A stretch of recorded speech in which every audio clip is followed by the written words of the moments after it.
नमस्कार, मैं हूं देवेंद्र सिंह। इंडिया डेली में आपका स्वागत है। राजस्थान के इस सोशल रीजनल डिबेट में आज बात पंचायत में महिलाओं की सरकार की। जी हां, पिछली बार 3000 से ज्यादा पदों में 847 महिलाएं जो हैं वो सरपंच चुनी गई थी राजस्थान में। इस बार क्या आंकड़ा 50% का आरक्षण राजस्थान में पंचायतों में है? महिलाएं क्यों बार बार ये सवाल उठता है कि गांव की सरकार में महिलाओं की हिस्सेदारी बढ़नी चाहिए, लेकिन महिलाओं के सरपंच चुनाव जीतने के बाद भी क्यों सरपंच पति वो उनका कामकाज संभाल पाते हैं? क्या उनकी वजह है? क्या हम 2029 में संभवतः अगर जनगणना हुई और अगर आंकड़े आए तो कहीं न कहीं लोकसभा विधानसभा में भी 33% आरक्षण जो है महिलाओं को समर्पित कर दिया जाएगा। लेकिन कहीं न कहीं ये ज़मीनी स्तर पर जो शुरुआत राजस्थान में बहुत पहले ही हो गई थी, उसमें भी क्या अभी स्थिति है? उस पर हम आज इस डिबेट में हमारे मेहमानों का स्वागत और परिचय मैं आपको करवा दूं। सारिका पांडे जी हैं जो सोशल वर्कर हैं, और रूपाली सक्सेना जी, ये भी पंचायत और गांव देहात से रोजगार से जुड़ी हुई हैं। हमारे साथ नीतू मीणा जी भी आएंगी जो सरपंच संघ की प्रवक्ता भी हैं, वो भी हमारे साथ जुड़ेंगी। सबसे पहले सारिका जी, आपसे जानना चाहेंगे, 50% पंचायतों में पद होने के बावजूद महिलाएं जीत भी आती हैं, लेकिन डमी क्यों रहती हैं? एक्चुअली देवेंद्र जी, इसका सबसे बड़ा रीजन ये है कि भारत शुरू से पुरुष प्रधान देश रहा है। जैसे जैसे शिक्षा, महिलाओं की शिक्षा बढ़ती गई है, महिलाएं अब कंधे से कंधा मिला करके हर क्षेत्र में काम कर रही हैं पुरुषों के साथ। लेकिन आज भी जो एक पुरुष मानसिकता है कि महिलाएं निर्णय नहीं ले सकती, ये इसका सबसे बड़ा रीजन है। और इसमें क्या होता है कि महिला सीट पे महिलाएं जीत तो जाती हैं, लेकिन उनके निर्णय लेने की शक्ति के अभाव के कारण पुरुष सारा काम करते हैं। और लगातार उनकी जो इग्नोरेंस होती है, अनदेखी होती है, जहां उनका कॉन्फिडेंस लूज होता है, किसी भी मंच पर वो बोल नहीं पाती हैं जब भी उनको मौका मिलता है, नेतृत्व क्षमता का अभाव होता है। तो ये सारे बहुत रीजन है जिसकी वजह से महिलाएं प्रॉपर तरीके से काम नहीं कर पाती हैं। भाई, इसमें देखिए, कॉन्फिडेंस की अगर बात करें तो हमारे देश में शुरुआत तो सबने ही, चाहे पुरुष हो चाहे महिला हो, शुरुआत तो सभी करते हैं, लेकिन शुरुआत में भी जो आगे बढ़कर प्रयास करने की जरूरत है वो कहीं ना कहीं गांव के पंच सरपंचों में जब महिला आती है तो उसमें साफ तौर पर वो ललक नजर नहीं आती जो विधानसभा लोकसभा में हम अपनी तेज तर्रार, चाहे सुषमा स्वराज हो, चाहे और उमा भारती हो, चाहे कांग्रेस की में रही ममता बनर्जी हो, वर्तमान में तृणमूल कांग्रेस की नेता भी हैं। तो वो जो शक्ति, वो जो ललक या वो जो कॉन्फिडेंस हम देखने को मिलता है, तो कहीं ना कहीं इन्होंने भी शुरुआत कहीं ना कहीं से की ही होगी। कॉन्फिडेंस क्यों नहीं डेवलप हो रहा, जबकि उनके घर वाले सब मिलके उनको चुनाव जिताने, समाज में एक प्रतिष्ठा के तौर पर उनको स्थापित भी किया जाता है, लेकिन कॉन्फिडेंस वो डेवलप करने में आगे क्यों नहीं आ पाती? रूपाली जी, आपसे बताइए, आप बताइए। बोलना चाहूंगी। होता ये जी है बताइए। कि चुनाव तो जिताते हैं क्योंकि सीट महिला की है, पर कहीं ना कहीं उसमें आधिपत्य पुरुषों का ही रहता है। वो ये चाहता, वो आज भी एक मानसिकता है जो गांव में तो है, बिल्कुल। क्या देख नहीं कारण क्या? पाते। और कहीं ना कहीं इवन हस्बैंड भी, मतलब 100 में एक हस्बैंड आपको इस टाइप का मिलेगा जो आपको सपोर्ट करेगा। अदरवाइज ना, फिर वो अगर कहीं महिला उठ के करती भी है तो पीछे से घर में फिर सपोर्ट नहीं मिलता, कहीं ना कहीं ताने, और इसी चक्कर में उनका कॉन्फिडेंस लूज हो जाता है, क्योंकि कोई भी महिला अपना परिवार को डिस्टर्ब नहीं करना चाहती। फिर इसीलिए वो पुरुष प्रधान ही रहता है गाँव का पूरा जो भी माहौल है, क्योंकि वो लोग उनके ऊपर कोई महिला हुक्म चलाए ये बर्दाश्त नहीं कर पाते। ये मैंने देखा है, क्योंकि मैं खुद रूट लेवल पे काम करती हूँ और गाँव में जा के देखती हूँ, तो वहाँ डिसीजन आज भी पुरुष ही लेते हैं, और कोई महिला अगर ले भी ले तो उसको क्रिटिसाइज किया जाता है। सारिका जी, आप किस तरह से देखती हैं इसको? आप क्या गांव में और देहात में और शहरों में भी माहौल अभी तक बदल नहीं पाया है, या कोई और वजह भी मुख्य तौर पर सामने आती है? नहीं, जैसा कि अभी रूपाली जी ने बोला कि गांव में अभी भी मानसिकता वही है, पुरुष प्रधान होने की। जो भी मेजर डिसीजंस होते हैं परिवार में वो पुरुष मुखिया ही लेते हैं। महिलाओं को आज भी अधिकार नहीं मिला है। इसका मेन रीजन है शिक्षा की कमी। महिलाओं को आज भी, अब धीरे धीरे महिलाएं बाहर निकल रही हैं, वो भी सरकार ने जो महिला आरक्षण बिल पेश किया है इस वजह से, चाहे वो संसद में हो चाहे दूसरे किसी फील्ड में हो, इस वजह से महिलाओं को मौका मिल रहा है। और शहरों में क्या है कि शहरों में पढ़ी लिखी महिलाएं होती हैं, परिवार पढ़ी लिखी माँ होती है, तो बच्चों बच्चों पे प्रॉपर ध्यान रहता है, मतलब वो शुरू से जो लड़कियों का पालन पोषण होता है वो उस माहौल में होता है। जबकि हम कंपैरेटिवली गाँव में देखें तो गाँव में ऐसा माहौल नहीं मिलता है लड़कियों को, तो कहीं न कहीं उनका कॉन्फिडेंस लूज़ रहता ही है और लगातार उनको दबाया जाता है, निर्णय वो नहीं ले पाती हैं। बहुत बड़े-बड़े जैसे बैंकिंग में के डिसीजंस होते हैं या फंडिंग के, सरकारी जो फंडिंग होती है, सरकारी योजनाएँ होती हैं, बजट इनमें वो मतलब भाग नहीं ले पाती। पुरुषों के बीच में वो बैठ नहीं पाती या अगर कहीं वो कुछ बोलती हैं तो उनको दबा दिया जाता है। तो इस वजह से उनकी निर्णय लेने की शक्ति जो है कहीं न कहीं दबी रहती है, तो अंदर ही अंदर डर भी रहता है कि कहीं कोई गलती ना हो जाए। तो ये सबसे बड़ा रीज़न है। रूपाली जी, आपका चेहरा साफ तौर पर दिखना चाहिए, क्योंकि हालांकि आवाज की आपको दिक्कत आ रही होगी। हाँ, ऐसे ही, क्योंकि बिना कैमरे में अगर आप दिख रहे हैं और बिना चेहरा मैं आपका तो आधा यही अधूरा बोलना दिखे चाहूंगी, आदमी मतलब कोई। गांव में लड़कियां जी पढ़ती हैं, लेकिन उनको ना साधन नहीं दिए जाते। लड़का नहीं पढ़ रहा है उसको बाइक दिला दी जाती है। मतलब मेरे संग बच्चियां आती हैं जो सीखने ना, वो बोलती हैं ये चीज कि ना हमारे को ना भाई को तो बाइक दे दी गई है पर मुझे नहीं दी गई। मैं पढ़ने बाहर जाना चाहती हूँ तो सुरक्षा की के कारण या जो भी एक मानसिकता भी है, दोनों ही रीजन है। सुरक्षा भी जरूरी है लेकिन उनको नहीं भेजा जाता है। और लड़कों को तैयारी कर रहे हैं, तैयारी कर रहे हैं, तैयारी कर रहे हैं, 40 साल तक वो तैयारी ही करते रहते हैं एग्ज़ाम की। लेकिन ये चीज़ें हैं। ये जो डिफ़रेंस है ये अभी तक तो नहीं बदला है, क्योंकि मेरा बहुत सामना होता है ऐसे लोगों से, ऐसी बच्चियों से बात करती हूँ, काउंसलिंग भी करती हूँ उनकी कि नहीं ऐसे सोच नहीं है, आप कुछ अच्छा करोगे तो आपको सपोर्ट मिलेगा। लेकिन मुझे घर में जाके उनकी फैमिली को भी स काउंसलिंग करनी पड़ती है, वो लोग वहाँ पे भी नहीं भेजते हैं। उनको ये है कि नहीं कहीं न लड़की क्या बिगड़ कहीं जाएगी। जी, कहीं बोलिए न बोलिए कहीं सारिका जी। कहीं न कहीं महिलाएँ पारिवारिक और सामाजिक आलोचना की भी शिकार होती हैं। अगर वो कहीं कोई डिसीज़न लेना चाहती हैं या कुछ काम ब करना चाहती हैं, तो उनको वो स्वतंत्रता नहीं मिलती है, उनको समाज के ताने और विरोध का सामना करना पड़ता है। तो जिस वजह से जो अभी आप आत्मविश्वास की बात कर रहे हैं, उनका आत्मविश्वास इस वजह से डेवलप नहीं हो पाता है। तो पर ऐसा नहीं है कि गांव वो में कैपेबल नहीं है, वो कर सकती हैं।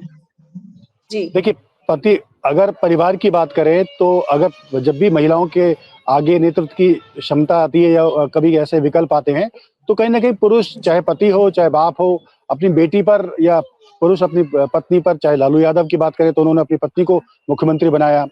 तो बात भरोसा तो अपने अपने पर, परिवार पर किया जाता है, लेकिन जब स्वतंत्र तौर पर संघर्ष की बात आती है तो जमीनी स्तर पर क्या उपाय किए जाने चाहिए जो कि महिलाओं के आगे उत्थान में आगे आए, लीडरशिप में आगे आए? रूपाली जी। इसके लिए मैं ये चाहूँगी कि ना पहले तो महिलाओं को आत्मरक्षा की ट्रेनिंग दी जाए, क्योंकि कहीं न कहीं पिता और भाई का सोच भी सही है, उनको भी डर रहता है कि कहीं ऐसा ना हो कि बाहर जाएँ तो कोई दुर्घटना हो जाए। आज का माहौल थोड़ा-सा इस तरह से है कि हम कॉन्फिडेंटली नहीं कह सकते कि नहीं बच्ची सुरक्षित रहेगी। अगर बच्ची आत्मनिर्भर होगी, उसको आत्मरक्षा आती होगी ना, तो पेरेंट्स उनके माता-पिता भी उस पे विश्वास भी कर पाएँगे और बेटी भी इतनी उग्र नहीं होगी, उसको लगेगा कि नहीं हाँ, वो थोड़ा-सा दोनों तरफ से तालमेल बिठाना पड़ेगा। उनको भी बच्ची को आगे आत्मरक्षा सिखा के फिर आगे उस पर विश्वास करना पड़ेगा और बेटी का भी ये स्वतंत्र बने, स्वच्छंद ना बने। दोनों तरफ सारिका से जी, ही आप क्या ताली कहें? बजती है। सारिका जी, आप अपना विचार व्यक्त कीजिए। जी, मैं ये चाहती हूँ महिलाओं को जब तक बराबरी का दर्जा नहीं मिलेगा, महिलाएँ आगे बढ़ेंगी तो सही, लेकिन हम जो एक उद्देश्य लेकर के चल रहे हैं कि महिला सशक्तिकरण, महिला आत्मनिर्भरता, ये उद्देश्य तब तक पूरा नहीं होगा जब तक हम उनको स्वतंत्रता नहीं देंगे। निर्णय लेने की स्वतंत्रता होनी चाहिए, उनको कार्य करने की स्वतंत्रता होनी चाहिए। यहाँ तक कि छोटी-मोटी गलतियाँ होती हैं तो ताने और विरोध की बजाय उनका आत्मविश्वास हमें बढ़ाना चाहिए। तो ऐसा नहीं है महिलाएँ के पीछे नहीं है, हर क्षेत्र में आज काम कर रही हैं, जैसे शहरों में महिलाएँ काम करती हैं, गाँव में भी करेंगी। एक कहावत हम अक्सर काम सुनते हैं कि हर एक महिलाएँ ज़्यादा करती हैं मेरे हिसाब से, मुझे ऐसा लगता है कि बिल्कुल गाँव बिल्कुल में भी महिलाएँ बिल्कुल खेतों पे भी काम कर रही हैं, घर का काम भी कर रही हैं, जबकि मैं गाँव में पुरुषों को कभी रसोई में हेल्प करते नहीं देखती। वो सारा बिल्कुल, आप काम सही कह रहे महिलाएँ हैं। ही करती हैं, घर का काम भी एक्चुअली करती हैं, फिर ये भी पीस ये भी एक रीज़न ये भी एक रीज़न होता है, समाज ये सोचता है कि महिलाओं को बिल्कुल आगे अगर आने का मौका दिया जाएगा, तो ये अपने अधिकारों के लिए आवाज़ उठाएँगी। तो अगर ये मैं आवाज़ बिल्कुल उठाएँगी सहमत हूँ तो सारिका जी से। हाँ, कि एक बार महिलाएँ अपने जी। जी, मैं जी, एक देवेंद्र जी। सोशल मीडिया पर नहीं, एक ये और अक्सर हमने बात की है तो लोग बोलते हैं ये चीज़ कि ना अगर इनको ज़्यादा कर देंगे तो फिर ये घर का काम नहीं करेंगी, फिर ये शादी जल्दी नहीं करेंगी, तब पर हमारी बात नहीं सुनेंगी। ऐसा नहीं पर उनके इस पिता का कहना है इस तरह बच्चियों की के। इस तरह की सोच 10 में से, अगर इस तरह की जो सोच है वो 10 में से कितने पुरुषों की होती है अपने बच्चियों, माँ बाप, पत्नी के प्रति या माँ के प्रति? 50-50 मान लीजिए भाई साहब। बिल्कुल गाँव 50% में के तो है, आसपास। यानी आप गांव में अगर 50% है। मैं 50%। इस चीज़ को पूर्णतः क्योंकि मेरा काम यही है। मैं गाँव-गाँव जाती हूँ और वहाँ देखती हूँ बच्चियों मतलब मुझे बच्चियों को आज भी जब हम उनके वो माँगते हैं ना, बैंक की पासबुक माँगते हैं, तो जॉइंट अकाउंट दिया जाता है और उसमें हम्म। से कई महिलाओं के पैसे उनके हस्बैंड निकाल लेते हैं, उनको पता ही नहीं चलता। अब हम लोगों ने पिछले 2-3 साल से ये शुरू किया है कि भले ही आप ज़ीरो बैलेंस का अकाउंट दीजिए, लेकिन अपना खुद का दीजिए। और हमने कई महिलाओं के फिर ज़ीरो बैलेंस का बैंक अकाउंट खुलवाए हैं, ताकि उनका पैसा उनके पास रहे। एक और ये बात गाँव आती में है बहुत है। एक और बात आती है कि कहा जाता है कि सफल पुरुष के पीछे महिला का हाथ होता है, और जब महिला आगे बढ़ती है तो कहीं ना कहीं जो खुद महिलाओं के कई बयान होते हैं कि महिला ही उनके लिए कहीं ना कहीं एक तरह से बाधा के तौर पर पेश आती है। मैं पॉलिटिशियंस की भी बात कर रहा हूँ, बिजनेसमैन की बात कर रहा हूँ। जब आगे बढ़ने का मौका आता तो क्या आपकी महिला नेता जो हैं या महिला जिन पर जिम्मेदारियां होती हैं, क्या वो आगे सहयोग करती हैं अपने लीडरशिप को आगे बढ़ाने में, या वुमेन्स को उनके अधिकारों के प्रति सचेत करने के लिए? आप लोगों का क्या अनुभव रहा है? मेरा अनुभव यही रहा है कि गाँव में अगर जाते हैं ना, तो वहाँ अगर पति ने बोल दिया तो महिलाएँ फिर कुछ नहीं बोलती हैं। अगर पति ने कह दिया कि नहीं करना है, तो वो भले ही उनका पैसा छूट रहा है, कुछ भी काम छूट रहा है, कुछ भी हो रहा है, वो नहीं करेंगी। सारिका जी, आप? ये मेरा 70% 80% तक देखा है। एक मतलब 1-2 100 में से 1-2 केसेस टाइप के होते हैं जो अपने हस्बैंड की अगेंस्ट जाके कोई काम करता है। चाहे उनको कितना भी सारिका फ़ायदा हो रहा है, वो नहीं करती हैं। सारिका जी, हाँ, आप कुछ कहना लोगों की चाहेंगी? जी, समाज में लोगों की मानसिकता ये है कि पति जो कह रहा है, पति एक तरह से केयर टेकर है पत्नी का। तो पति ने जो कहा है वो बात माननी है, परिवार ने जो कहा है वो बात माननी है। 1-2 महिलाएं ऐसी होती है, जैसे अभी रूपाली जी ने कहा कि हस्बैंड के अगेंस्ट जाती हैं, फैमिली के अगेंस्ट जाती हैं, लेकिन उनको बहुत विरोध का भी सामना करना पड़ता है। उनकी अवहेलना हर जगह, उनको मतलब वो सम्मान नहीं मिलता जिसकी वो हकदार होती हैं।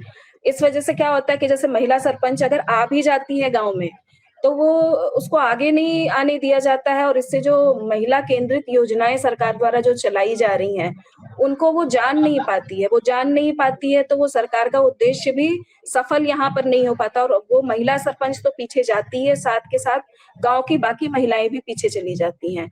तो कहीं ना कहीं पुरुषों में या समाज में ये डर है कि महिला अगर आगे आएगी तो सरकार ने इतनी योजनाएं इनके लिए बनाई हैं, इतनी सब्सिडी बनाई है, ये आत्मनिर्भर हो जाएगी, इसके हाथ में पैसे आ जाएंगे, तो ये इसका थॉट प्रोसेस नहीं, बदल जाएगा, ये सरकास्ट भी कहते परिवार हैं, के अरे ये अंडर तो में नहीं मैडम बन गई रहेगी। हैं। क्योंकि बिल्कुल, हमारे यहाँ जी। बिल्कुल। महिलाएँ कुछ आती हैं तो उनको उनके अब घरवाले टोकते हैं कि अरे ये तो मैडम बन गई, अब हमारी बात क्यों सुनेगी? जबकि वो पूरा बिल्कुल, प्रॉपर बिल्कुल। तो जैसे वहाँ का जो सम उनका प्रचलन है निकाल के ही मतलब मेरे सेंटर तक घूंघट निकाल के आती है। उसके बाद भी उसको सुनना पड़ता है, कटाक्ष सुनने पड़ते हैं। ईमानदारी की बात तो करें तो इस ईमानदारी, जी, ईमानदारी की बात करें तो ईमानदारी से देखा जाए तो अगर पुरुषों के मुकाबले अगर महिलाओं को जिम्मेदारी सौंपी जाती है, तो ना केवल उनमें पारदर्शिता होती है, बल्कि ईमानदारी से अपनी जिम्मेदारी निभाने के प्रति उनकी हाँ, लगन भी होती है। आपका अनुभव होती क्या है, रहता है वो इसमें? काम बहुत अच्छे से करती है। बिल्कुल। जब महिला परिवार चला सकती है, तो वो क्या समाज नहीं चला सकती है? बिल्कुल चला सकती है, और पुरुषों से बहुत अच्छे तरीके से चला सकती है। मैनेजमेंट पावर महिलाओं जो होती में है, वो महिलाओं में पैदाइशी ज़्यादा गुण होता अच्छी है होती है, मल्टीटास्किंग पैदाइशी होता है। होना। जी, जी, जी। जी, वो बिल्कुल। आप दोनों बिजनेस से जुड़े हुए भी हैं, खास में ग्रामीण महिलाओं से भी आपकी मुलाकात होती है। जब इस तरह के जी। फाइनेंशियल डिसीजन आते हैं, तो उनकी पढ़ाई लिखाई या उनका अनुभव या उनके परिवार का सहयोग, इनमें से किस तरह का रोल उनका रहता है, या किस तरह की रोल ज्यादा रहता है? उनकी खुद की व्यक्तिगत समझ ज्यादा रहती है? पढ़ी लिखी वो कितनी महिलाएं हैं जो अक्सर केवल इस वजह से पढ़ने की इच्छा व्यक्त करती हूँ कि बिजनेस में उनको मदद मिलेगी, या राजनीति में मदद मिलेगी, या घर चलाने में उनको मदद मिलेगी? सबसे पहले कि तो उनकी खुद शिक्षा। की समझ होती है, लेकिन हाँ, परिवार का सपोर्ट भी बहुत मायने रखता है। क्योंकि मैंने शहरों में बहुत पढ़ी-लिखी फैमिलीज़ में भी ऐसा देखा है कि जहाँ महिलाएँ खुद अपने ऊपर या अपने मन से ₹10 भी खर्च नहीं कर सकती। उसके लिए भी पूछती है, मैं हस्बैंड से पूछ के बताऊंगी या कुछ उनको बोलो तो मैं आपको बताती हूँ शाम तक। मतलब वो सब लहजे में बोलेंगी, ये नहीं बोलेंगी कि मुझे घर हाँ पे पूछना है, लेकिन हाँ बताएंगी मैम आपको शाम तक कल तक जवाब दूंगी, इस टाइप से हाँ, बोलती हैं। आर्थिक क्योंकि आर्थिक स्वतंत्रता नहीं है उनको आज भी आर्थिक समाज में। स्वतंत्रता उनको आज भी नहीं है, भले ही वो पढ़ी नहीं लिखी है। हैं, अच्छा खासा प्रोफाइल उनका है, लेकिन अभी भी उनको इस स्वतंत्र नहीं हुई, ये कह सकते हैं।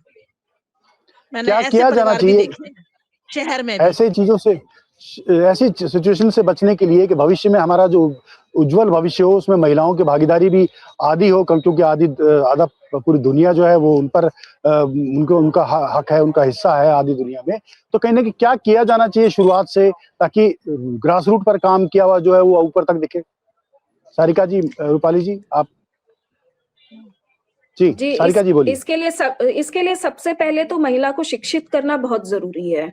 किसी कारणवश गांव में जो महिलाएं पढ़ नहीं पाती हैं, आजकल प्रौढ़ शिक्षा केंद्र भी बने हुए हैं, सरकारी स्कूल्स भी हैं, सरकार की और भी बहुत सारी योजनाएं होती हैं महिला को शिक्षित करने की, लेकिन उसको देखने वाला या मतलब इम्प्लीमेंट नहीं हो पाता है। योजनाएं तो बन जाती हैं, पेपर में सारी योजनाएं बनी होती हैं, लेकिन इम्प्लीमेंटेशन नहीं हो पाता है।